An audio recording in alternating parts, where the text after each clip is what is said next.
estás? Otra semana más. Hoy os traigo resumen de las últimas lecturas. Voy a hablar de dos escritoras que ya os animo a que si todavía no las habéis leído, no sabéis nada de ellas, por favor, interesaros, averiguad y leed, porque son dos autoras francamente a mí me han fascinado. De hecho, una de ellas comencé y la conocí sus obras hace un par de años y he continuado, y otra llegó por casualidad, ahora os hablaré, y las dos me han hecho estallar la cabeza y el corazón. Brutales. Antes, mirad, estreno jersey, lo he tejido yo misma. Lo he querido estrenar ya inmediatamente, lo he acabado esta tarde. Bueno, no sé si os había hablado de mi faceta de señora de sus labores, y me gusta mucho hacer cosas nuevas con las manos, crear. Bueno, yo me crié con... Alguna vez sí que he hablado de esto, pasaba las tardes cuando mi madre trabajaba con mi abuela materna y con una de las hermanas de mi madre, y ellas se pasaban las tardes confeccionando patrones, tejiendo ropa con dos agujas a punto, ganchillo, y bueno, pues a mí siempre me gustó, es lo que vi, y bueno, pues ahora tantos años después continúo con esta costumbre. Dicho esto, voy a pasar con la primera de las autoras. Era un propósito de este año leer una saga maravillosa de la que había oído hablar muchísimo. Yo había leído de Elena Ferrante, porque estoy hablando de esta autora italiana tan curiosa como que nadie sabemos quién es. Ella decidió evitar ser un producto, ella como personaje, ella como escritora, su imagen la ha escondido desde siempre. Por momentos incluso se dudó si era hombre o mujer, ahora se sabe que es una mujer. Y ella, de hecho voy a leeros un texto que está al principio de su saga Las dos amigas, y habla así, dice, es que me parece fascinante, porque ya os comento que esta mujer ha ocultado su identidad desde siempre.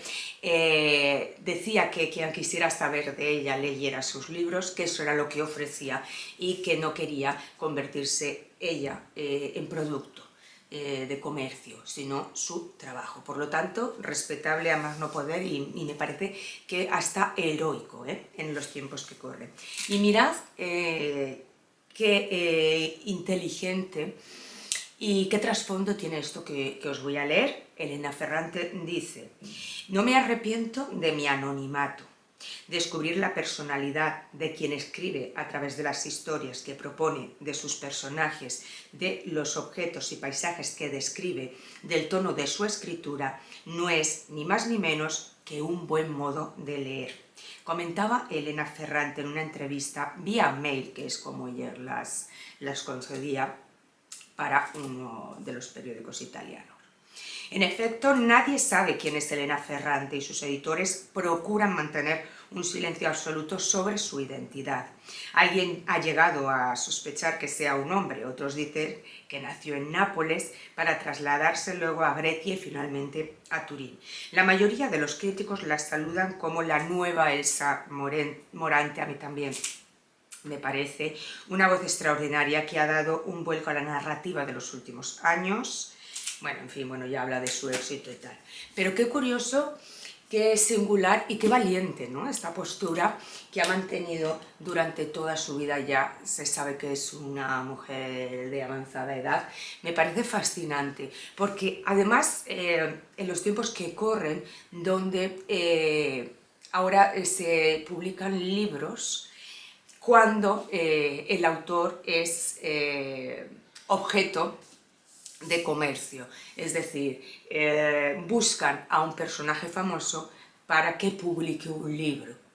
todo lo contrario de lo que debiera ser. En fin, me parecía interesante poner este tema, plantear este tema, una característica muy particular de esta autora, y como bien sabéis yo había leído 3 obras de Elena Ferrante, Un amor, vuelvo a sacarlos aquí, no voy a hablar nada de ellos porque ya hablé en su momento, El amor molesto de Elena Ferrante, Los días de abandono de Elena Ferrante me gustaron muchísimo, y terminé con La Frantumaglia, que son retazos de lo que ha sido su vida, de lo que ha sido su vida personal y su vida como escritora, de bueno, pues lo que le ha marcado su familia, la educación, en fin, todo esto. Por lo tanto, disfruté muchísimo y no paraba de escuchar. Bueno, pues Elena Ferrante tiene 4 libros fascinantes, una tetralogía, La amiga estupenda, en fin, que al final me hice con ellos y voy por el tercer libro. Voy a hablar de los 2 primeros, que es La amiga estupenda y Un mal nombre. Aquí tengo, estas ediciones de Círculo de Lectores son chulísimas. Bien. ¿Qué me encontré? En primer lugar, cuando abrí el primero de los libros, aparece un listado con todos los personajes que van a ir apareciendo a lo largo de la historia.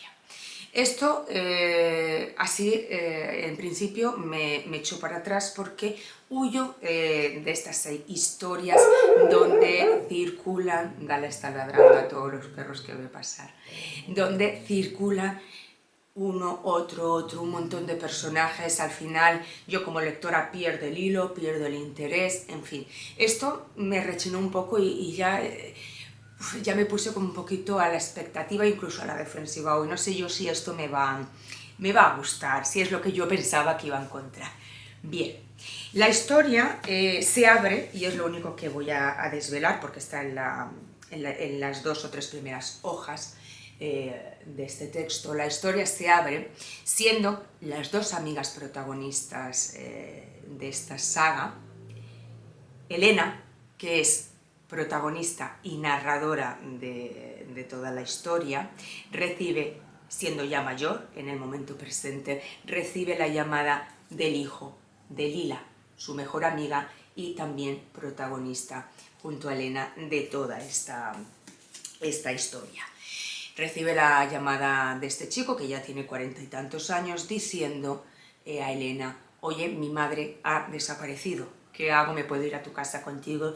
Y ella le dice: no, no vengas a mi casa, aguántate, quédate en la tuya y por favor no busques a tu madre y déjala estar, que se haya marchado donde le haya dado la gana, y déjala porque ella es así y lo hubiera querido así. De momento, cuando en las 2 o 3 primeras páginas una se encuentra con esta escena tan impactante, pues claro, ya recibe un golpe, recibe así un zarandeo y piensas, caray, ¿qué habrá en la historia de estas 2 mujeres para que surja esta escena tan chocante? Entonces, Elena, protagonista y narradora, echa hacia atrás y nos encontramos con el primer volumen.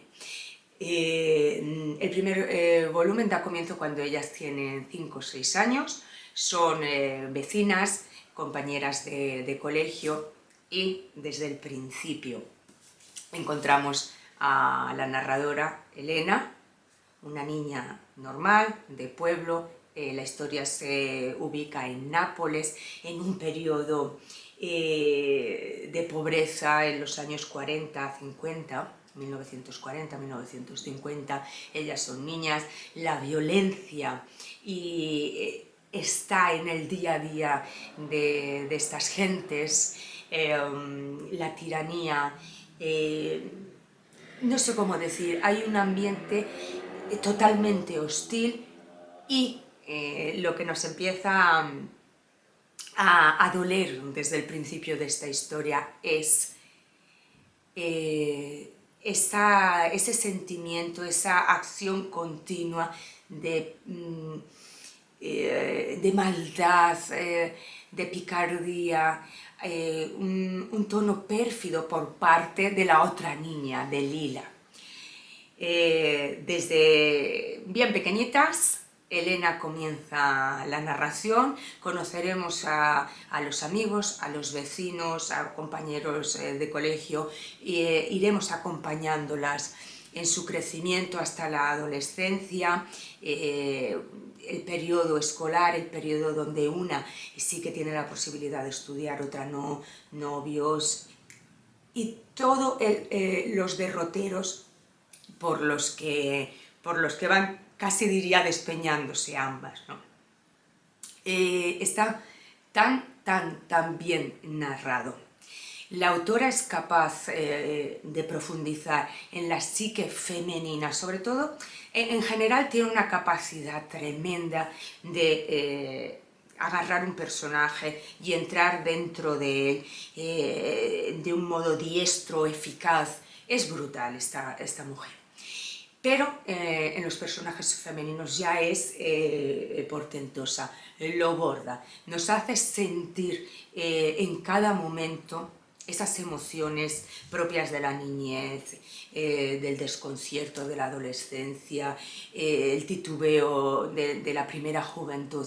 Es tan maravillosa esta Elena Ferrante, pero además es tan fascinante las vidas de estas gentes que todo el tiempo estuve queriendo avanzar desesperada, porque me provocaba muchísima curiosidad cada situación que nos plantea la narradora. Me parece que es una historia que a mí me está haciendo comprender el tiempo y el entorno de aquellos años de pobreza, de miseria, donde al final esa escasez, esa necesidad sacaba lo peor de cada individuo. Esas relaciones de desigualdad entre marido y mujer, esa forma tan peculiar de aquellos años de criar a los hijos, ¿no? Es un testimonio casi que imprescindible. Otra sensación que tuve desde el principio es, y no sé si estoy en lo cierto, pero tengo casi convencimiento pleno, que esta historia que nos regala Elena Ferrante es autobiográfica. Tengo el convencimiento que todo o gran parte de su historia está basada en su propia experiencia.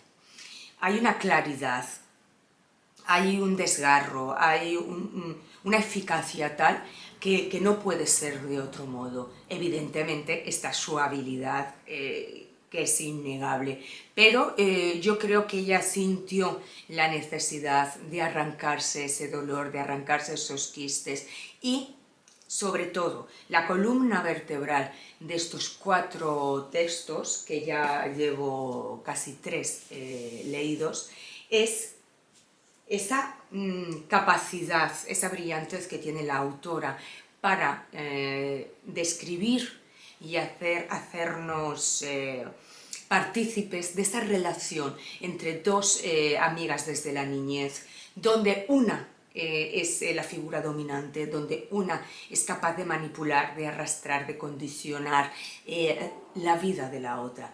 Y es tan admirable esa capacidad durante tantísimas páginas, porque son libros más bien extensos y son 4.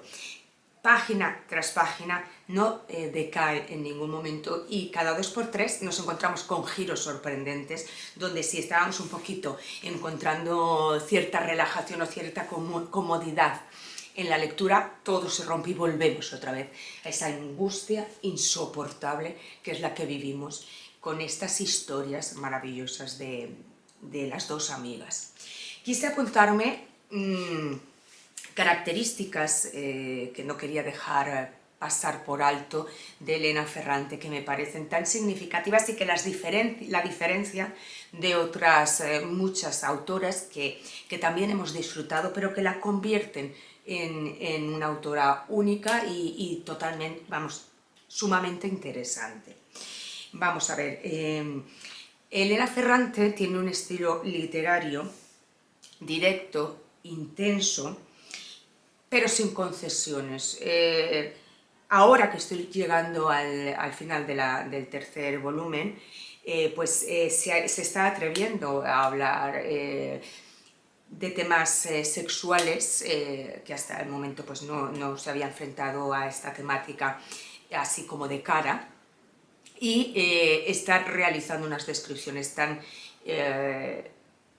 verdaderas, tan francas, tan atrevidas, que es que realmente tú entiendes desde el primer momento, no se anda con rodeos, tú entiendes desde el primer momento a dónde quiere llegar y qué te quiere explicar. Por eso es un estilo completamente directo que se agradece, y en ocasiones esa capacidad de ir directamente al asunto pues resulta brutal, pero también se agradece.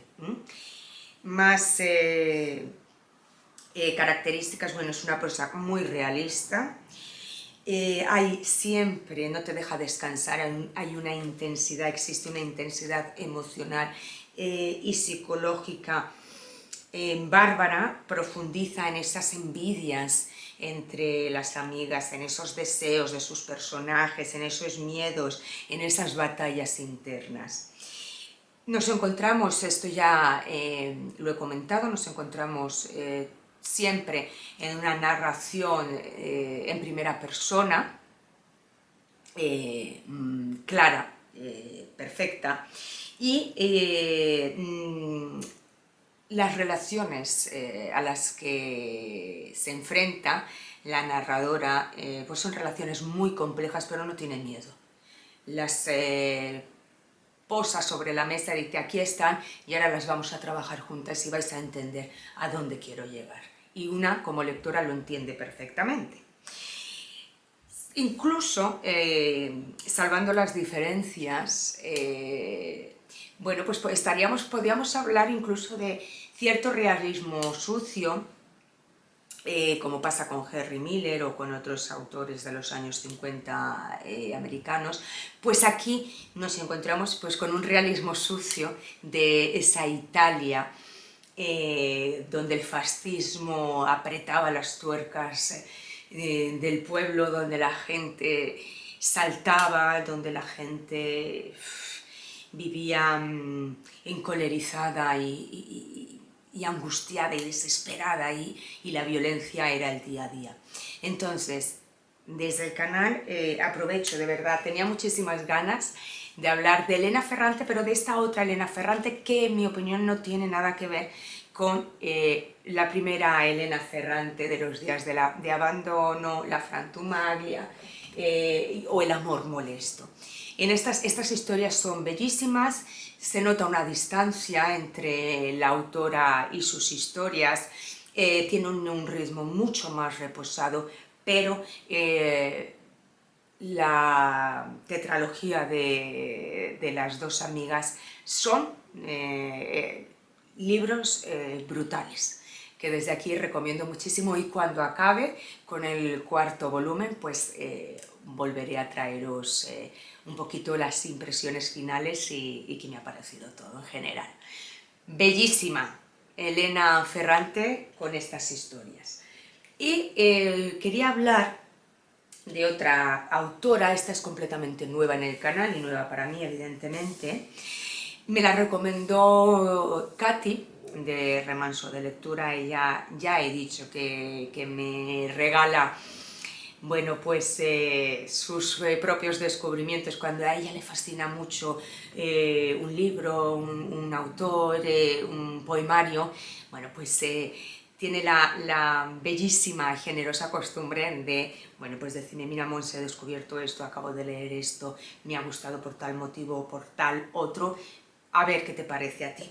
Me recomendó a esta autora, a Susie Boyd, y la única obra que tenemos traducida al español es Amada y Perdida. Siento muchísima pena que no haya más obras de la autora en español. Creo que no estoy equivocada, no hay más en español, pero si alguno de vosotras, de vosotras o vosotros habéis descubierto algún otro título que se puede conseguir en español, decídmelo porque estaría encantada y bueno, me haría muchísima ilusión poder seguir leyendo algo más de esta autora. ¿Qué me he encontrado en Amada y Perdida? Pues en Amada y Perdida me he encontrado a una autora que también me la he apuntado por aquí porque es un libro, es una historia bastante breve. Ahora hablaré de la historia, pero quiero hablaros un poco de la autora en primer lugar. A ver dónde lo tengo, porque me voy apuntando aquí, mirad. Algo que me pareció muy característico, muy singular de esta autora, es que mezcla la agudeza psicológica que emplea con sus personajes y un sentido del humor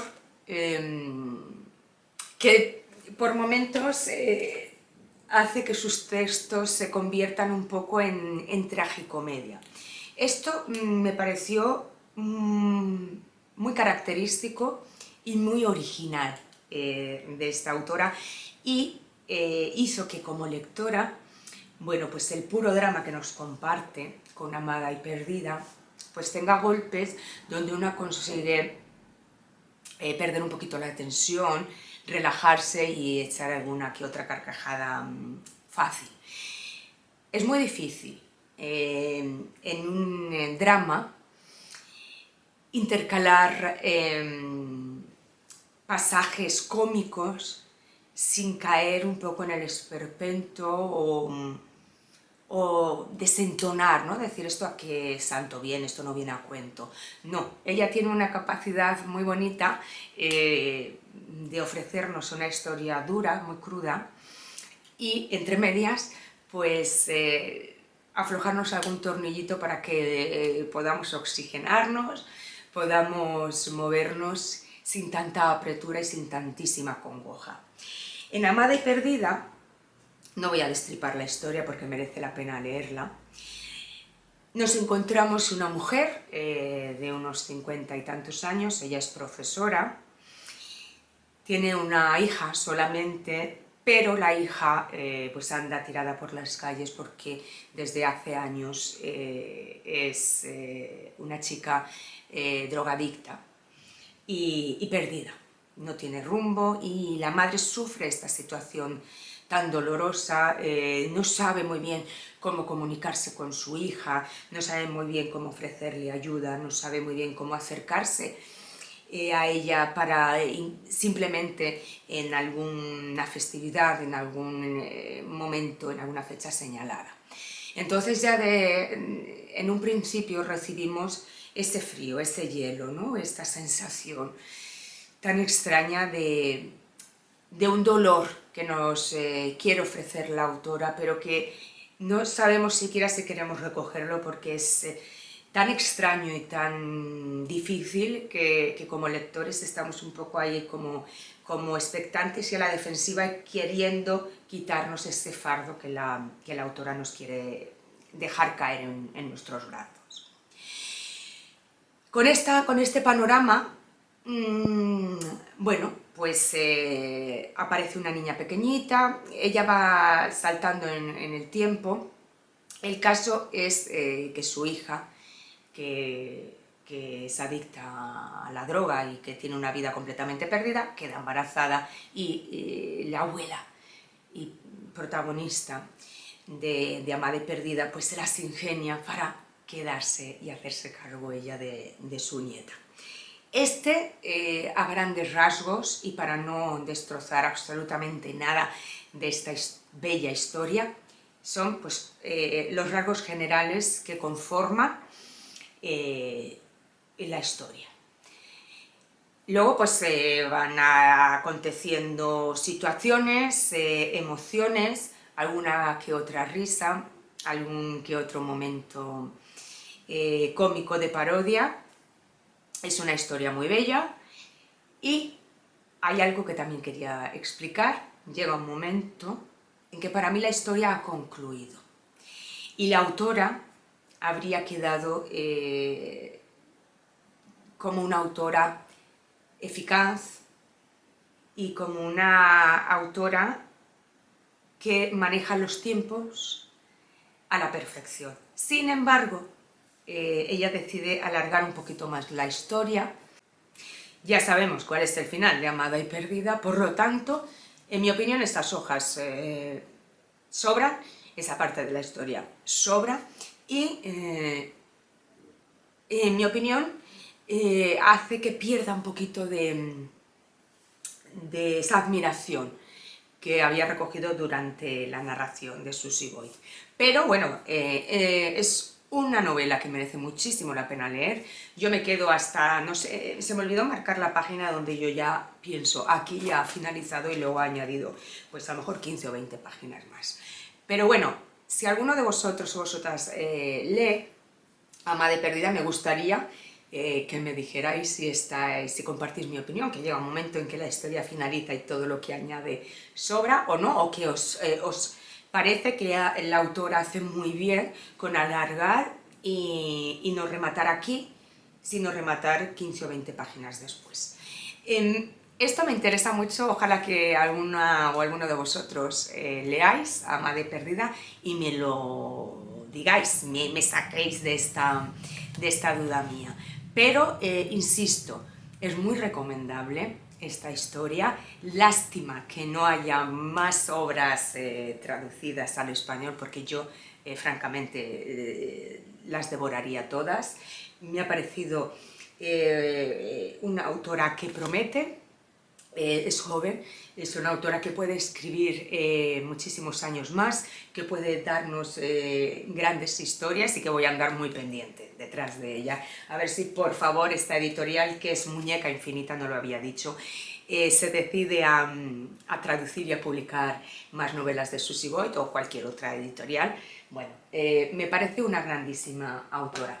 Por lo tanto, recopilando, en el día de hoy os he traído a dos autoras que me parecen fascinantes, me parecen mentes creativas a más no poder, con una sensibilidad brutal, Elena Ferrante y Susie Boyd.